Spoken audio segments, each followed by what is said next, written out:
recorder's running, right? Recorder's running. Oh, good, you're here. Now, where do we begin? Our space odyssey begins in the 1960s on a stretch of Texas cattle land, destined to become NASA Johnson Space Center, the home of astronaut training and mission control.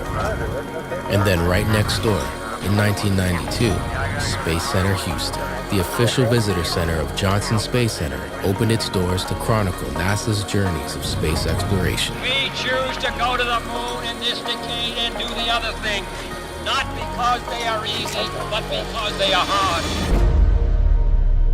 At Space Center Houston, we've been champions of curiosity for 30 years, showcasing the triumphs and challenges of human spaceflight with over 24 million visitors. And now, we invite you to join us on the next courageous endeavor as we reimagine our future. We will shift our focus to celebrate not only NASA's past achievements, but to facilitate new feats in space as humans return to the moon, onto Mars, and beyond. Creating new immersive experiences, appealing to space enthusiasts of all ages, while leading the way to prosperity in the growing space economy. With new ambition, new players, new challenges. Join us as we evolve to deliver on our mission, to reveal how science and humanity power space exploration.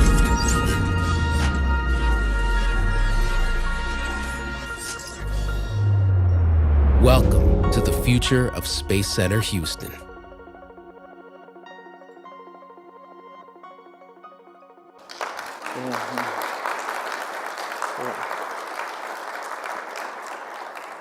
Good evening. I'm William T. Harris, President and CEO of Space Center Houston, and I'm delighted that you're joining us this evening for our Thought Leader Series program, Hearing the Universe, the Art of Space Sonification, presented by the University of Texas Medical Branch.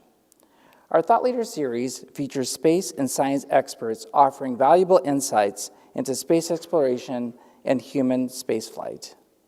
As the official visitor center of NASA Johnson Space Center, we tell the story of human space exploration, past, present, and future, to over 1.3 million visitors every year from across the world.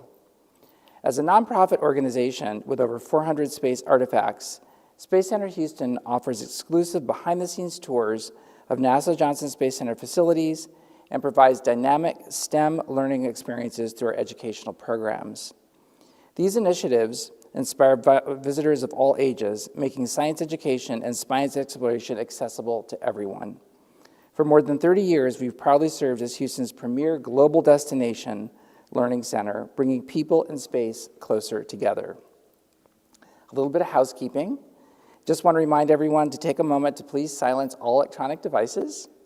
And if there is an emergency, the exits are to your left and to your right. In case of an emergency, please use the nearest exit. And if you need to take a phone call, you could step outside. I want to take a moment to recognize the incredible ongoing partnership between Space Center Houston and the University of Texas Medical Branch. Their commitment to advancing science education and outreach continues to play a pivotal role in making important scientific topics accessible to the public. We're especially grateful for the UTMB's renewed sponsorship for our Thought Leader Series program for the next 3 years. This series has become a cornerstone of our efforts to bring world-class experts to the public, diving into the latest advancements in science, medicine, and technology. Their support ensures that we can continue to provide thought-provoking and engaging conversations that inspire curiosity about the university around us. In addition to UTMB's lead support for one of our newest exhibits, Mission Sketch, is a perfect example of their dedication to sharing the wonders of space exploration and the science that it drives. We're thankful for their continued partnership and shared commitment to bringing STEM education and public engagement here to Space Center Houston. And the person who has really driven a lot of this is someone who needs little introduction, but I'm going to give her a little bit more than I normally do because this is a really important time for her. Becky Trout-Wimbahagen is the Executive Director of Community Engagement. She serves as the Executive Director of Community Engagement for the University of Texas Medical Branch in the Office of Strategy and Communications. She has been an incredible advocate and held many leadership roles in UTMB over the years, including editor of several of the university's publications, media relations and publications positions, assistant director of communications, and later as director of communications, and served in the Office of Health Policy and Legislative Affairs, and director of community initiatives, and director of programs development in the Office of University Advancement. She has been on point, working closely with our team here at Space Center Houston, and has not only been an advocate, but a dear friend. And I also want to congratulate her on her upcoming retirement. And the great thing about it is that she is going to continue on as a liaison to Space Center Houston in this new capacity. So please join me in welcoming to the podium Becky Umahagan.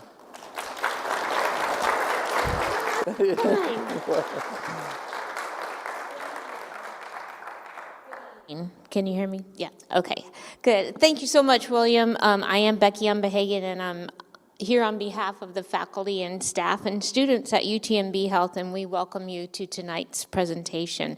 We're so glad that you are here with us at Space Center Houston. UTMB is the proud sponsor of the Thought Leaders Series, and we're delighted to have you with us for a very special presentation tonight. Dr. Wanda Díaz Merced listens to stars. Tonight, we'll hear how she uses her sense of hearing to tease apart the mysteries of our cosmos, providing another way to understand how complex our cosmos is. Dr. Díaz Merced is a renowned astrophysicist and doubly impressive for her staunch advocacy for accessibility in science. She embodies why every effort should be made to remove barriers that might otherwise limit a great mind, and her achievements are a lesson and inspiration for all of us. Sound is all around us, in music and speech and the noise of life. Most of us with the gift of hearing often take it for granted, and few of us ponder the power of sound beyond what we routinely experience. However, as I read about Dr. Díaz Merced's amazing work, I thought about ultrasounds in the field of medicine and how they use sound to paint an image and provide us with valuable information that we otherwise might not see. Using sound as a way to understand and analyze data spanning the galaxy, however, is truly a next-level feat. In Dr. Díaz Merced's own words, quote, "Everything in the universe has its own voice, and the wonderful harmony," unquote, of the universe can be understood through that voice. We now have the pleasure of hearing her voice and her story and knowing about her science. Please join me in extending a very warm welcome to Dr. Wanda Díaz Merced.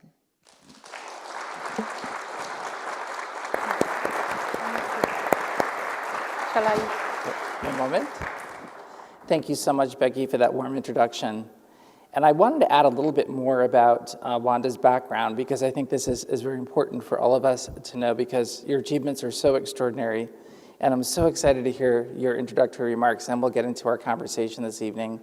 But Wanda was born in Gurabo, Puerto Rico, and earned a PhD from the University of Glasgow in Scotland, writing a thesis on the use of audio to analyze astrophysical plasmas. Wanda's work involves using sound to study various astrophysics, astroparticles, and gravitational wave phenomena. Among her many leadership positions, she has served as director of the Science and Braille Global Program of the Royal Academy of Sciences International Trust, and is also catedrática at the University del Sagrado Corazón. A strong advocate for inclusion, Wanda designed and has been teaching the first multisensory mainstream astrophysics and cosmology university course with the use of multisensorial perception for data exploration. Her course welcomes students with disabilities with no prior academic preparation, helping them gain university admission. I could go on and on with Wanda's incredible achievements, but I think we want to hear from you directly and are so excited to welcome you here to Space Center Houston. So, Wanda, welcome. Thank you so much. Thank you so much, William. Good evening. Good evening. Thank you so much. Now I know how many of you are here, and you will not be able to hide from me, because I heard you. Thank you so much, William. Thank you so much, Hailey. Thank you so much, Michael, for all the care you have provided and for inviting me humbly, right? Wanda Díaz from Barriada Nueva in Gurabo, Puerto Rico.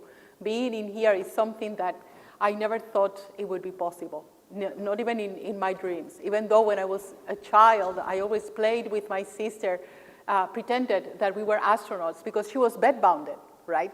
And surrounded by these metallic tubes, these aluminum tubes on her bed in La Barriada Nueva. To me, she was one of those astronauts that were, or space flying people, as I called it at that time, that were on Star Trek, because at that time, don't calculate my age, that was the main space program being broadcasted on the TV. Today, I am here as a scientist who has been studying and using sound to analyze different astronomy and cosmological phenomena.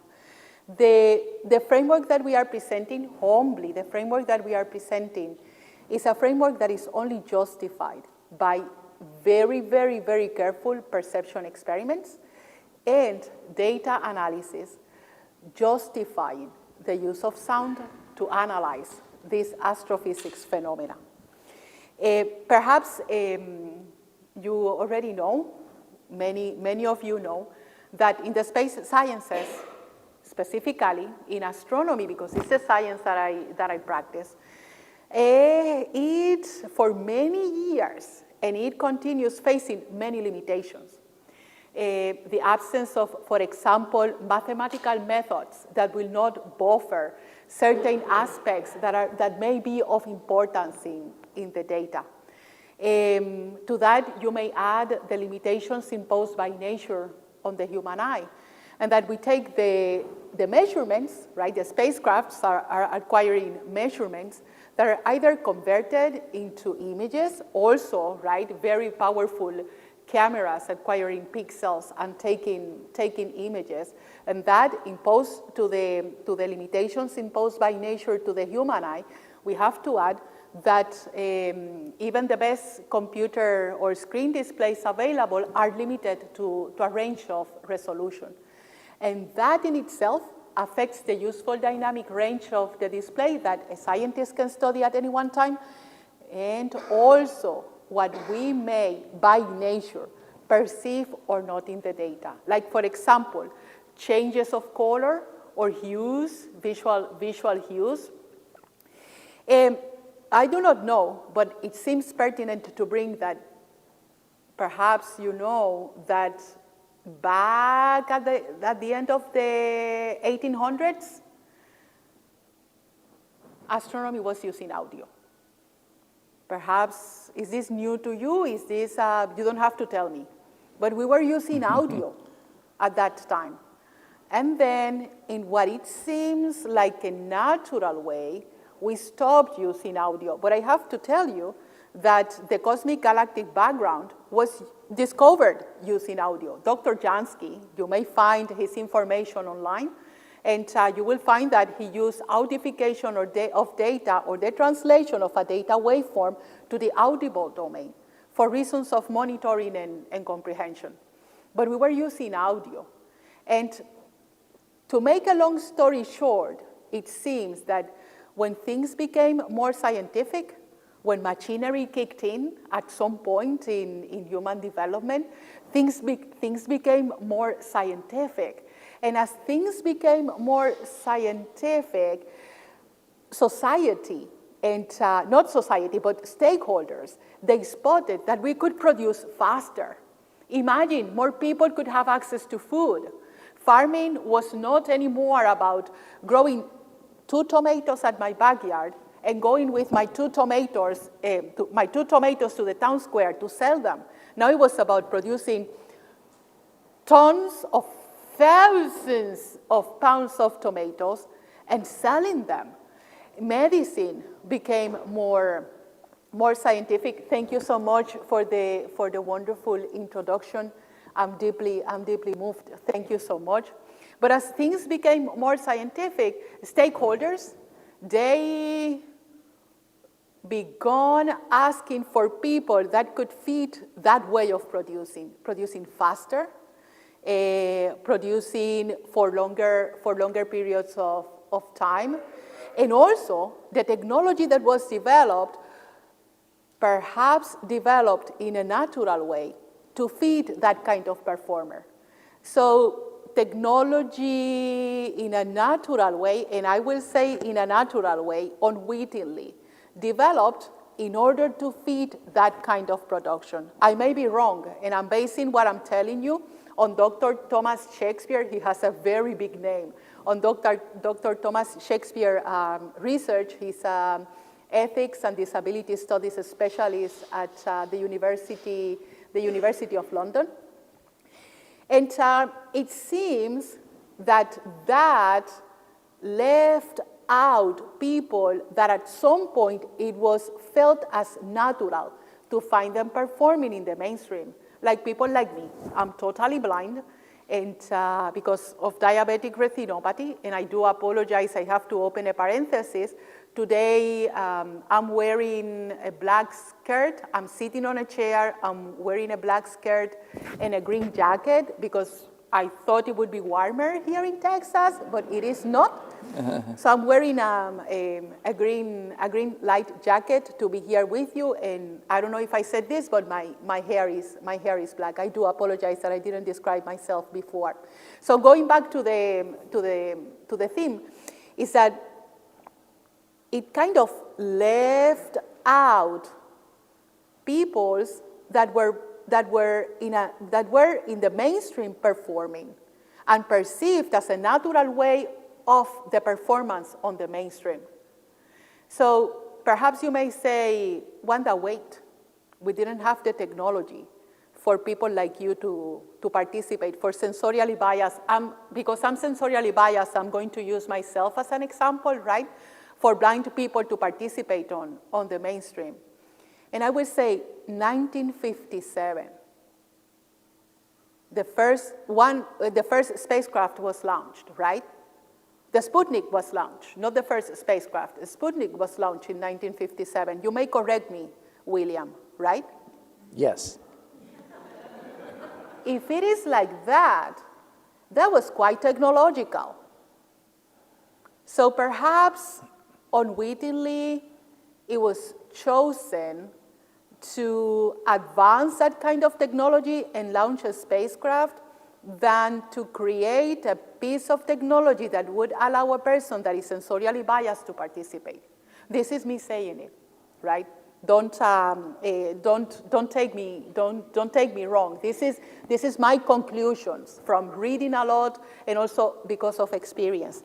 So on my first slide, I have a small PowerPoint. On my first slide, I'm showing a picture. Is me.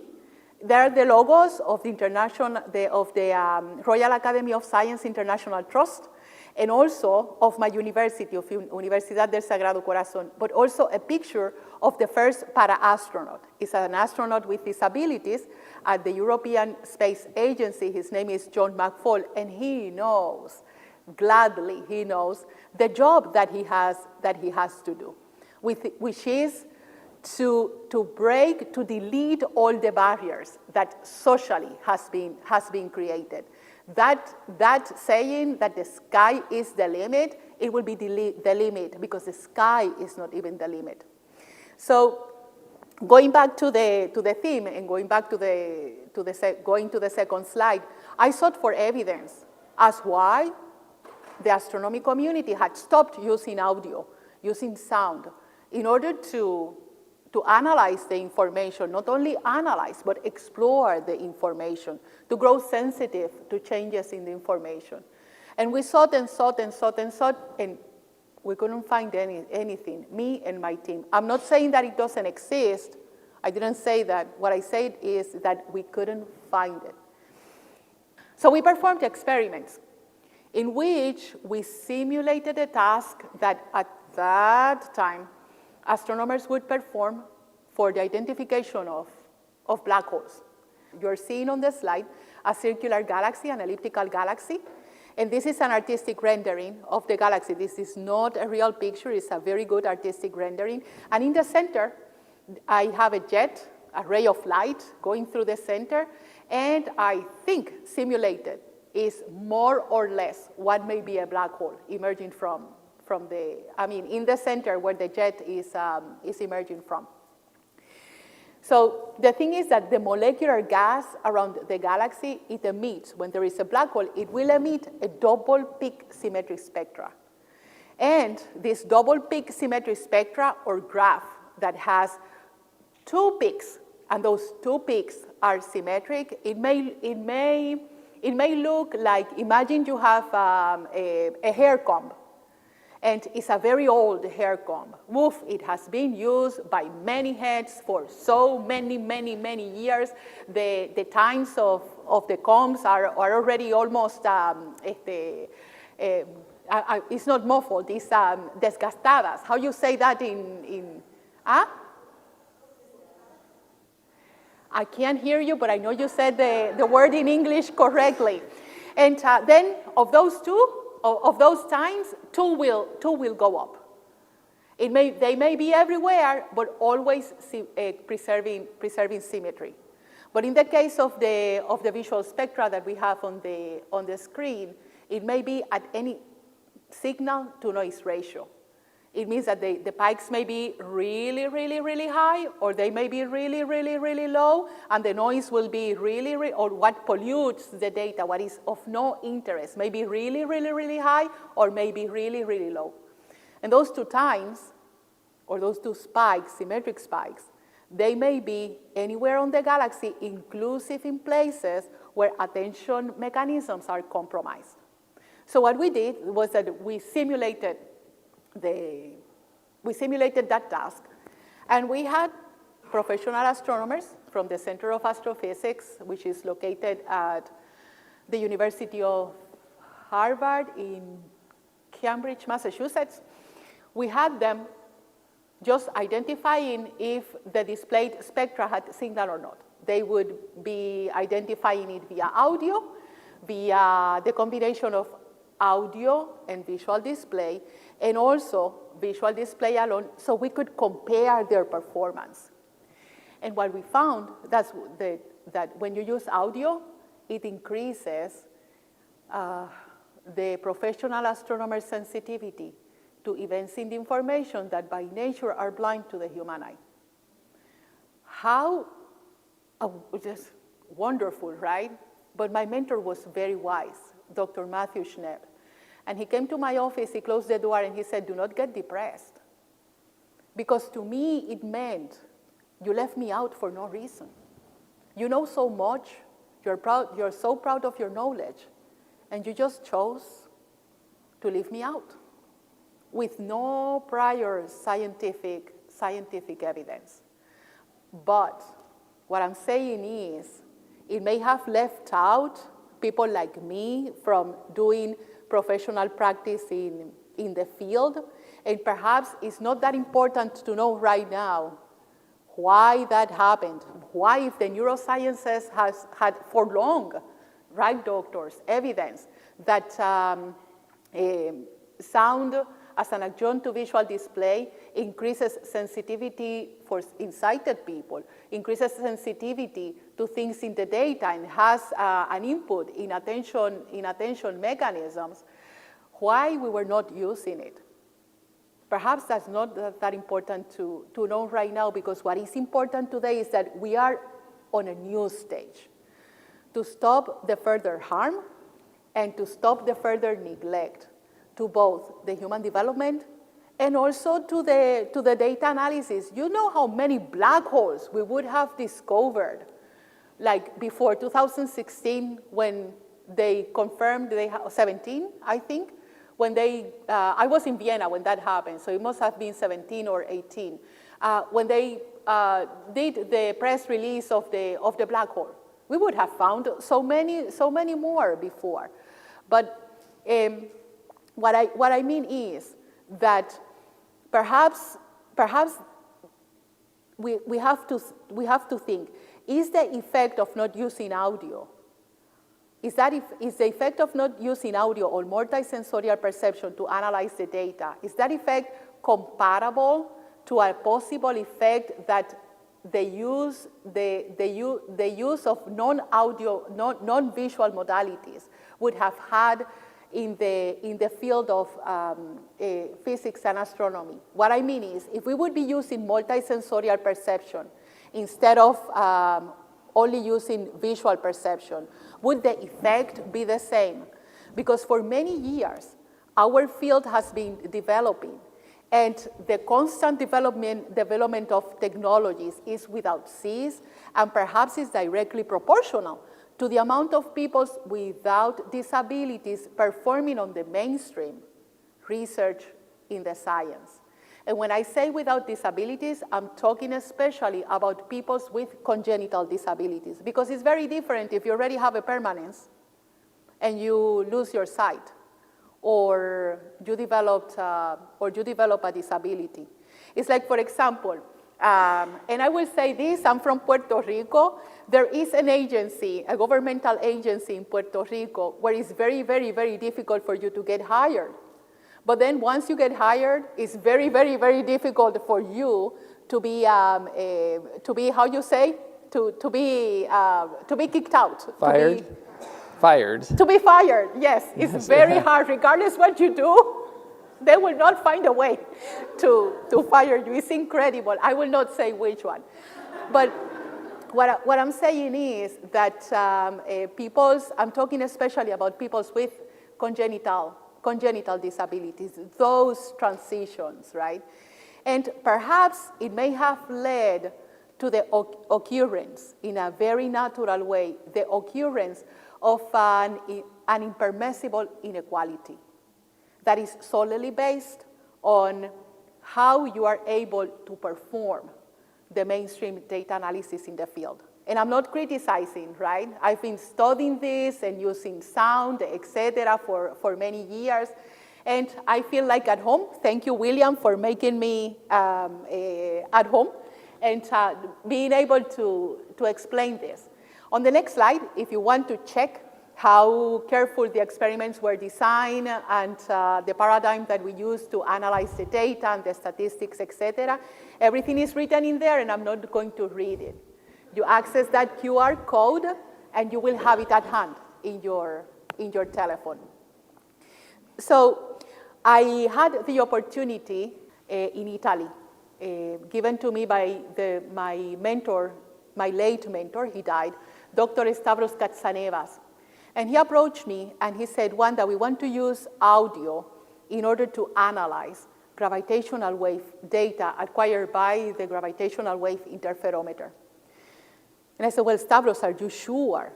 Because I'm always diverted to education and people outreach, which is very important. Don't take me wrong.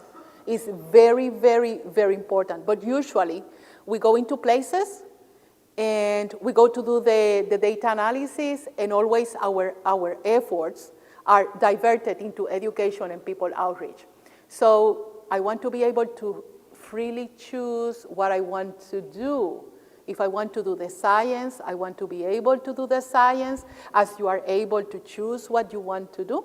And if I want to do education and people outreach, I want to freely choose to do it, not being diverted into it. And education and people outreach is very important. It's of utmost importance, the most important. But it's also important that I polish myself as a scientist in order to be able to deliver good communication and good information to the people I'm attending. So at the European Gravitational Observatory in Pisa, we had to analyze the data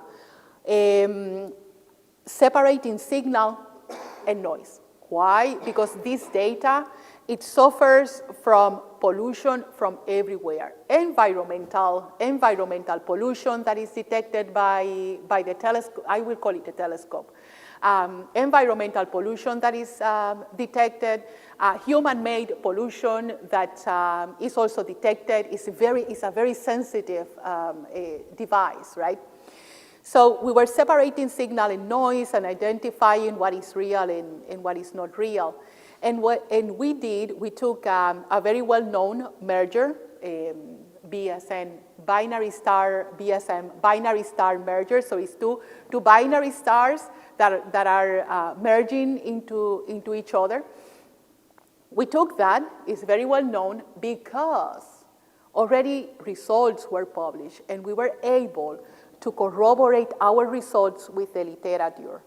Because whatever we report as new, found, if we ever could find something, right, in something that has been analyzed over and over and over and over and over, then we would have a better ground, and no one would be able to discuss or doubt of our findings.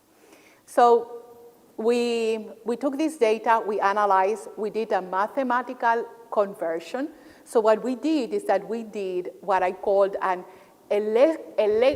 energy acoustic conversion of the data. I would be listening to the power, the audio power of the data, and transforming that into a power output that I could time mark with the detector characterization. There is a group called the detector characterization at the MIT, Massachusetts Institute for Technology. I respect them a lot. And they are always trying to identify possible pollutants in the data as for the scientists to be able to do a better analysis and to be able to get rid for something that may become a false signal or a false detection. So we were able to do that, and listening to the data, we were able to listen to non-periodic pulsations that had not been time marked by the detector. And I'm going to play it right now. Listen carefully. Are you all sighted? Okay. Because you're sighted, I'm going to do a favor to you. Listen carefully, calmly, to the end of the data. And you will listen for a tiny ratio that is changing. It may feel like a change of tempo, that it plays a little bit faster at some point when no one has changed anything. Okay?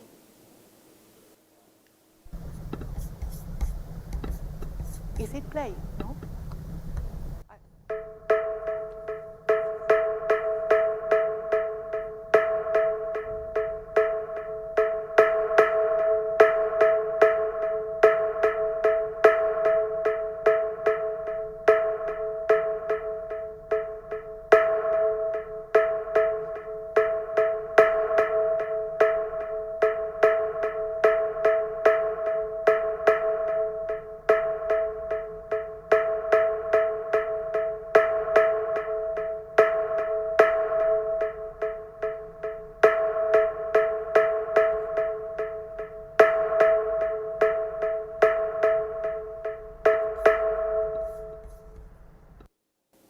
I will not say anything.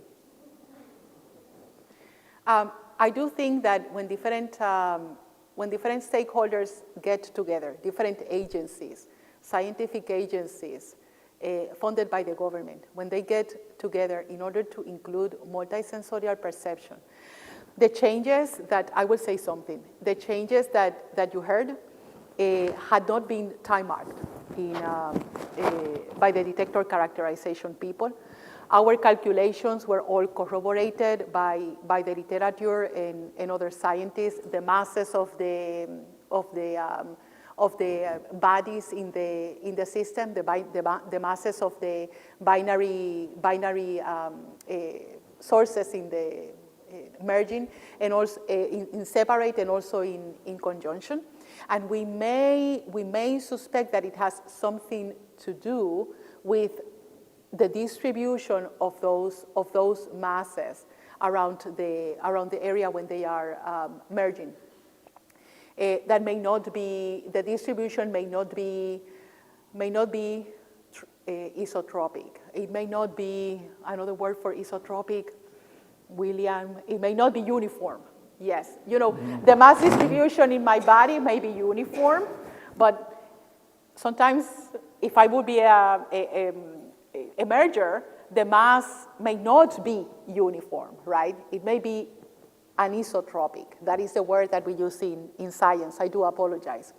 So with that being said, we are further characterizing in order to confirm and publish the results. And again, when different stakeholders, national scientific agencies, they get together in order to include multisensorial perception into the mainstream data analysis, it may cause a good impact in the science. It will cause a good impact in the science, but also it will impact human development very, very positively. And also, it will cause a change of mentality that will benefit every single person. Before I began this path of using audio, which began at NASA Space Flight Center back in very, very far away. Before I began this path, I was grieving at the thought of the multiple people that we unwittingly would force to give up, or even think that space science is a field just reserved for just a few. And with that, perhaps get them to think that they would never be able to contribute into society. After doing these experiments, and I have to say, after going into Italy, and for the first time after many, many, many years, given the opportunity to perform mainstream analysis of the data, after doing this, I got to think the space agencies are taking leadership, like the field of science, and I look on this side thinking that the doctor is here, but they're taking solid leadership to ensure that we will never go back. Thank you so very, very, very much for listening to me. And William, do you have any questions for me? Yes, absolutely.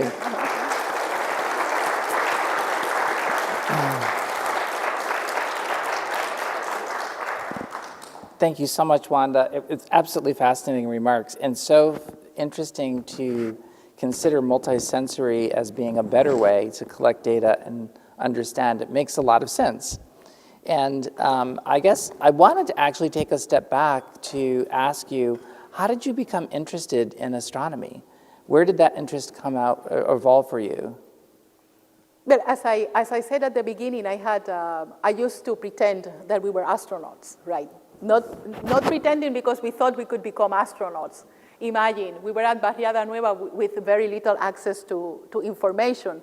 So we were pretending because my sister had those, she was in bed with white blankets, and to me she was an astronaut. And also with a cast that would go from below her chest, covering the two legs. So she even had an astronaut suit around her. But the real interest in astronomy and space science, it emerged when I was at the university. I didn't know that you could study space science. The access to information is not like today, right? I got to university wanting to become a medical doctor, which I highly respect, but it was the only science I knew I could do. Do you want to become a scientist? You become a doctor. I was losing my sight, and a friend of mine, he was the only one who knew that I was losing my sight. I lost my sight due to severe diabetic retinopathy. And he brought me to his house to listen to the audification, or as I said before, the direct translation of a data waveform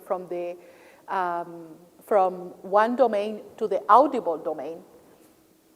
And it was being detected by a project that NASA has called the NASA RadioJove project. And he had these two copper wires at the back of his house that, to me, they were wires to hang clothes. I'm from Barriada Nueva, Gurabo, so that is how we dried our clothes. And he had those two wires extended there, and in the house he had a small receiver. And he had a coaxial wire connected to the receiver, and the receiver was on. And I get into his house, and I hear the audification, and it was white noise. And I said, Emilio, turn that off, how horrible. Turn that off. And he didn't. And then suddenly, the level of the noise increased. I said, Emilio, turn that off. And he said, Wanda, no, because that comes real time from an antenna I have at the back of in my backyard. And perhaps, if we get to confirm it, perhaps that is an emission from the sun.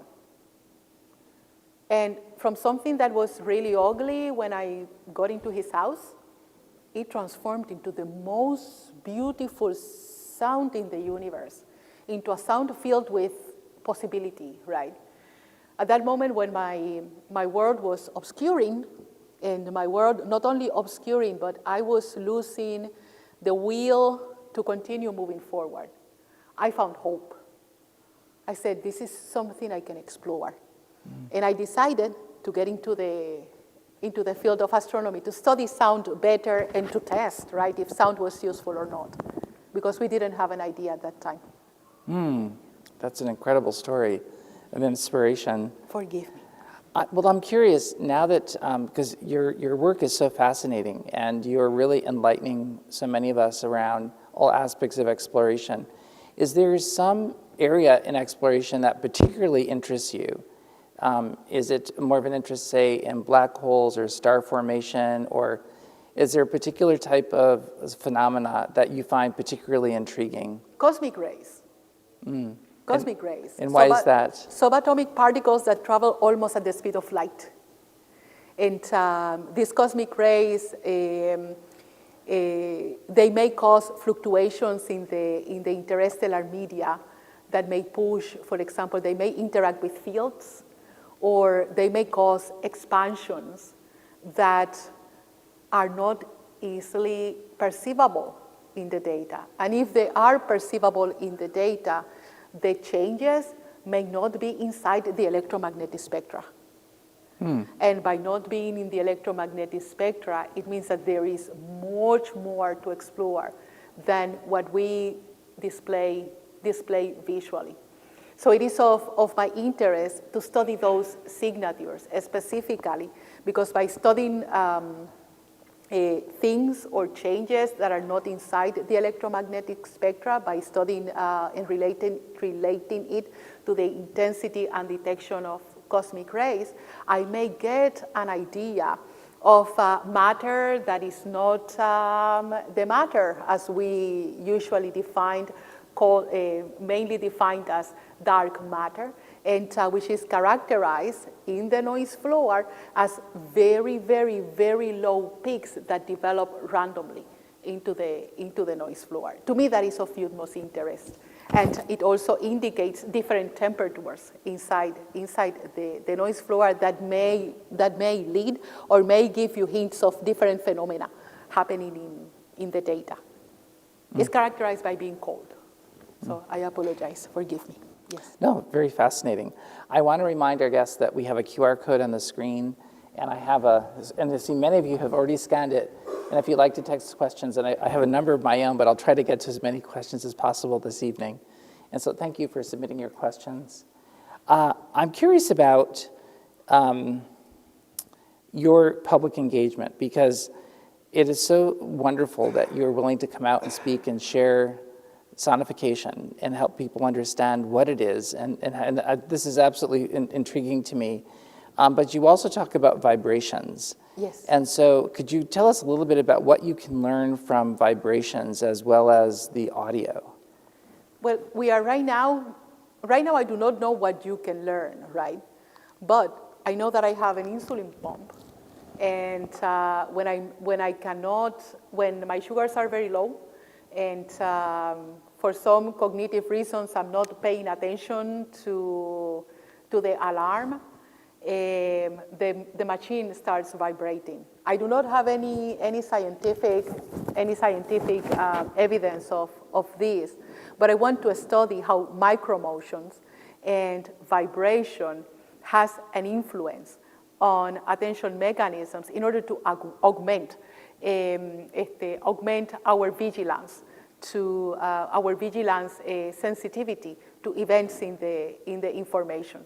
So on the same token, as we were able to evidence audio in a particular setting, using white noise on simulated data, we should explore not only vibration, haptics, but also we should explore the use of space orientation in the data, which is a work that my student is doing. On that token, then, in order to generate the tools that we will use to do the research, we brought a small, tiny demonstration. If it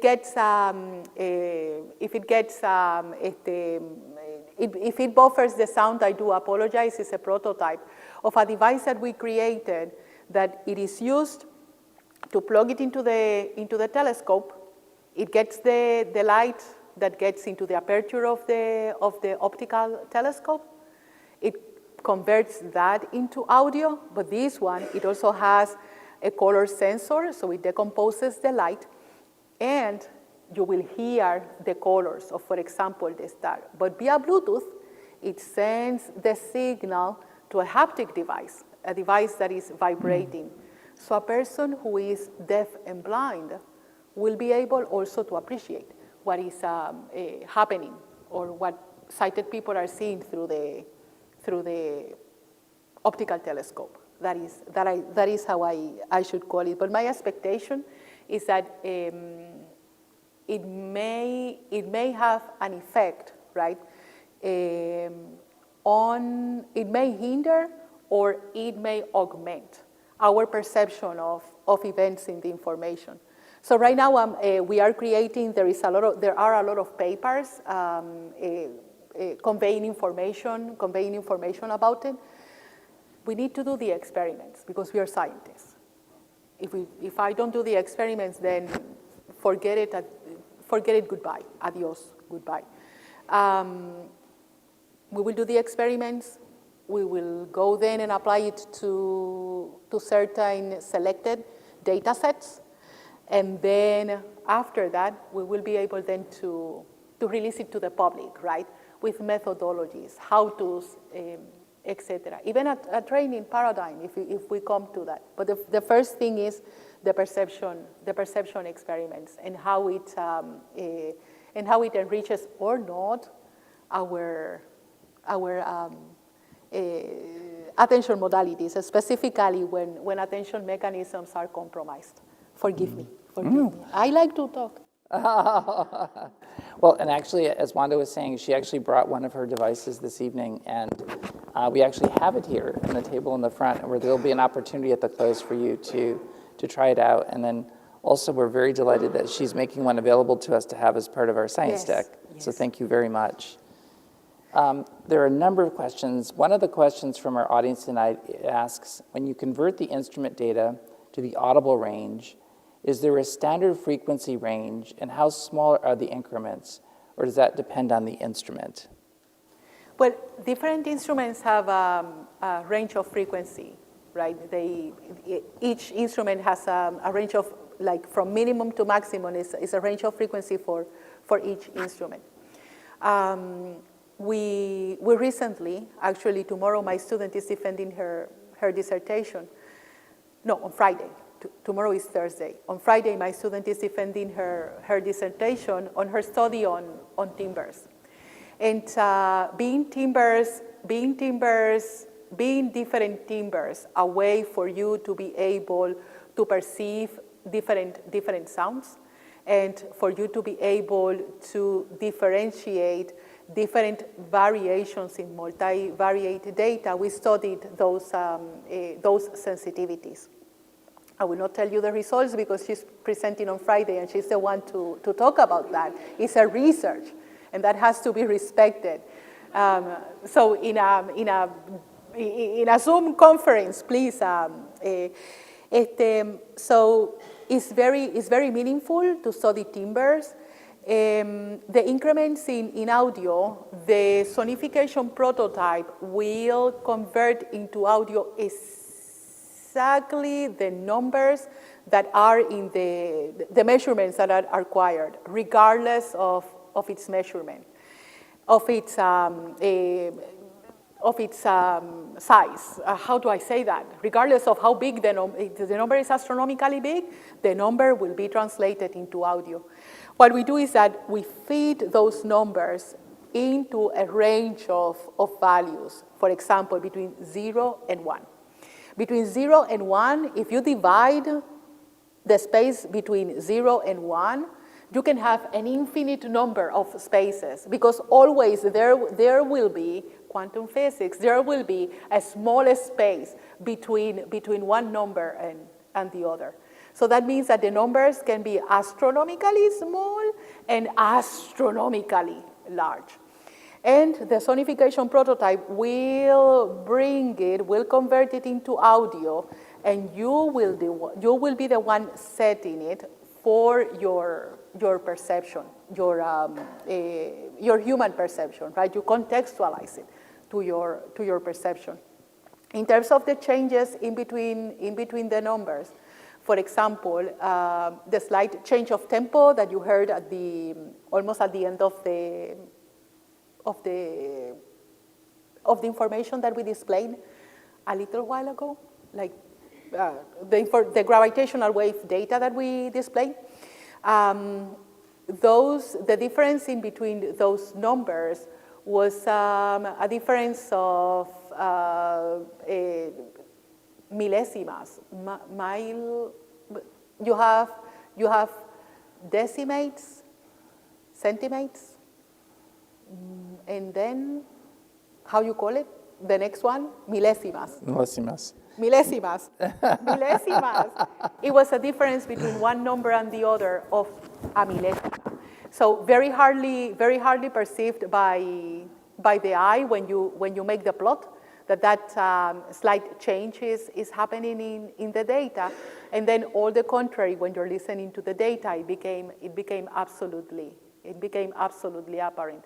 But also you can zoom more into the data, right? Yeah, using other audio parameters. You can also, for example, changing the polarity of the data, so the high, what is the lowest points will sound very high, or the largest numbers will sound very, very low. And also you can assign different timbres and also control the velocity or the tempo at which the data is being played, so you can better compare one number into the other. So the range in between one and another is, and I'm talking about the numbers, I'm not talking about the timbres. On the research of timbres, I will give you a little bit of what my student found, and is that something tells, she's the one to say it better than me, but something indicates that using inharmonic instruments, or instruments where the fundamental is not a whole multiplier of the fundamental frequency is not a whole integer multiple of the tones that you're listening. You correct me if I'm wrong. Using non-harmonic instruments is most effective to listen for changes in the data, especially if the changes are very slight. And these non-harmonic instruments may be, for example, a bell or a drum, which is a membrane, right? Where you have to identify different parameters of the, I apologize. I keep talking about the timbres. No Did worry. I answer the question? Forgive me. Where you have to identify different parameters of the membrane, right? Where the zeros are, etc. And that the good thing about membranes is that they vibrate. and being sound a mechanical wave, right? Those are other analogies that you can use to analyze the information. Did I answer the question? I think yes. Okay. Yes, okay. thank Forgive you. me. Well, I do have there's a few questions here that are asking about what you've described so far are the sonification of, it appears to me to be real-time observation. Yes. Can you take recorded material and sonify that as well? So could you take archival imagery of astronomical observations, or would it provide a different data set, or does it have to be real time? No, it doesn't have to be real time. Usually, my first data set, which was from the Swift satellite, it was just a data set that I found online. Oh, Because I didn't have access to the data. So any data that is formatted as a text file or as a comma separated file, it can be sonified. The scanning device that we brought, the haptic device, and also the light sound, and specifically one that we have called the Orchestar, that Allison has it at the astronomy lab at the University of Harvard.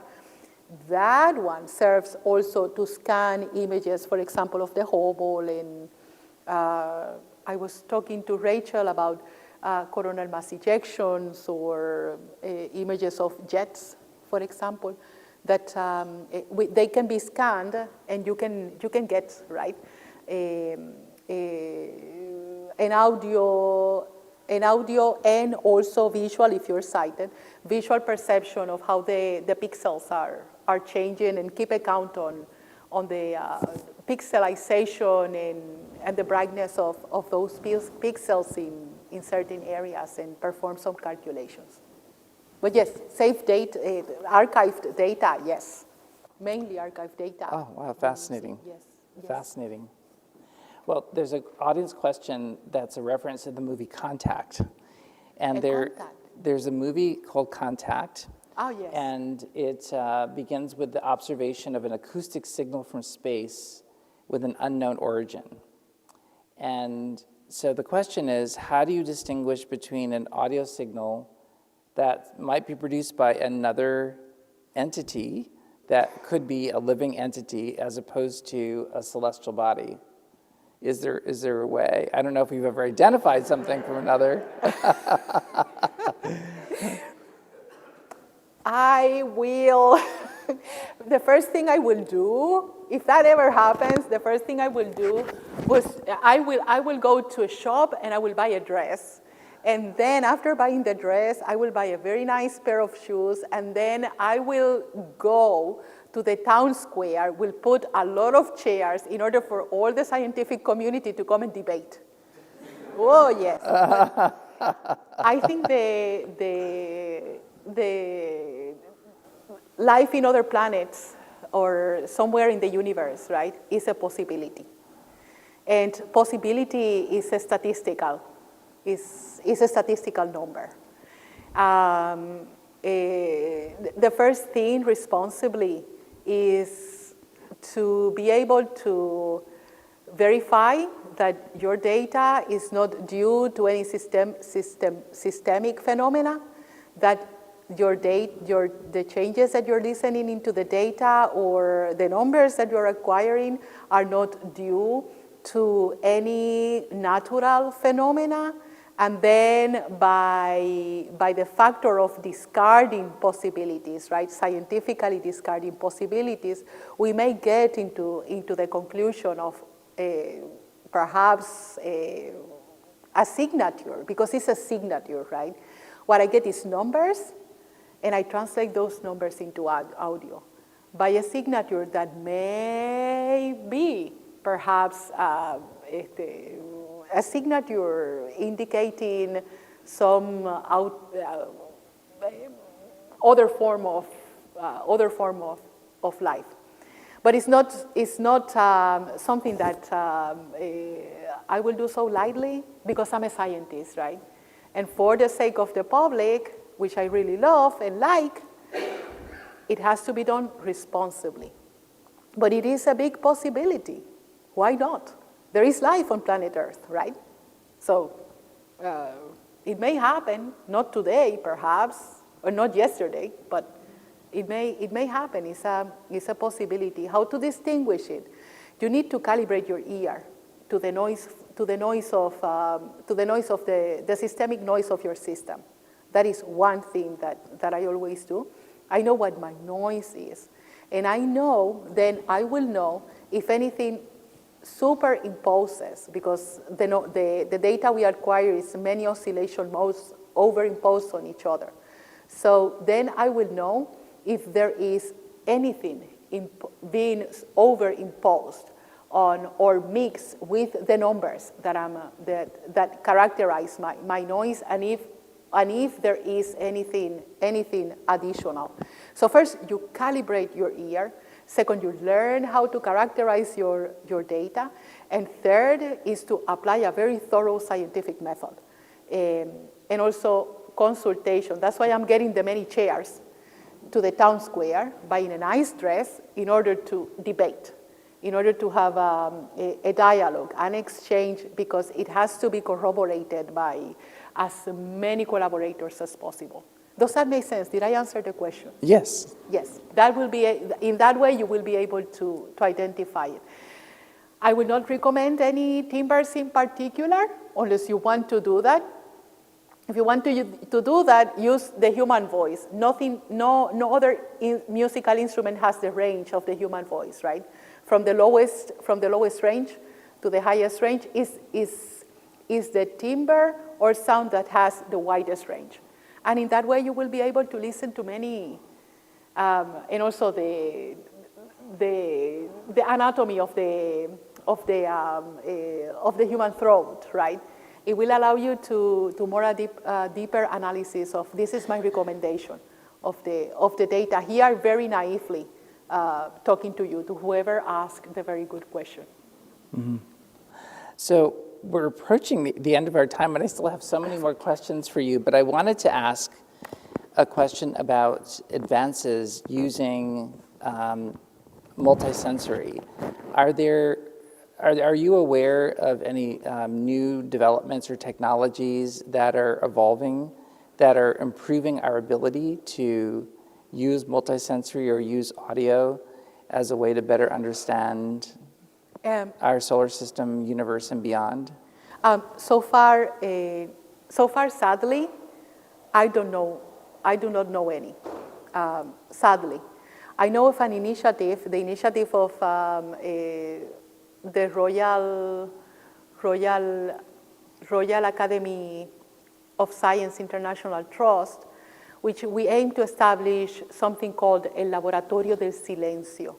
So in there, we will be able to dedicate ourselves to do perception experiments. We aim to do that, right? We need to convince the countries. We need to go to embassies. It's a very long process. Perhaps from here to 100 years, we will not have it. But in this, perhaps NASA will do it. They will have their own Laboratorio del Silencio, and you will convey the results to us. Please do it. So the technologies and the multisensorial perception will become, generating the evidence and the technologies, they will become an autonomous part of the data exploration and of the scientific endeavor in scientific agencies. But so far, no. We are step by step, little by little, and I'm not complaining, performing the perception experiments, generating evidence, telling people perhaps you may do this, or perhaps you may not do that, what you're doing, because it's a dialogue process, right? And sound and multisensorial perception got left behind. And overnight, in an economy that is dependent on visual technologies, it has becoming a little bit difficult, not because people are difficult, but it's a visual economy. So we need to grow to the point where visual technologies are, and not only that, but to convince people to leave practices that perhaps are obsolete for the future of the science and for the future of human development. Yeah, forgive me. No, it's very interesting, and I wonder how the role of machine learning or generative artificial intelligence could play a role in helping with this analysis, right? Because it's about integrating large amounts of data. Indeed, we have a project, the Reinforce project at the European Gravitational Observatory. The Reinforce project had people listening to data. I apologize, we were not using you, but people, they like to listen to the data and they like to participate. So their detections were feeding the artificial intelligence, and they still feeding, according to what I know, they still feeding the artificial intelligence algorithms at the European Gravitational Observatory to further do developments, and the technology is learning from what people detect in the data. And I think it has a lot to learn, because artificial technology and machine learning at the end of the day is based on means and averages. And when you're using audio, your basis of expansion, the mathematics, are not a posteriori defined, are applied on the go.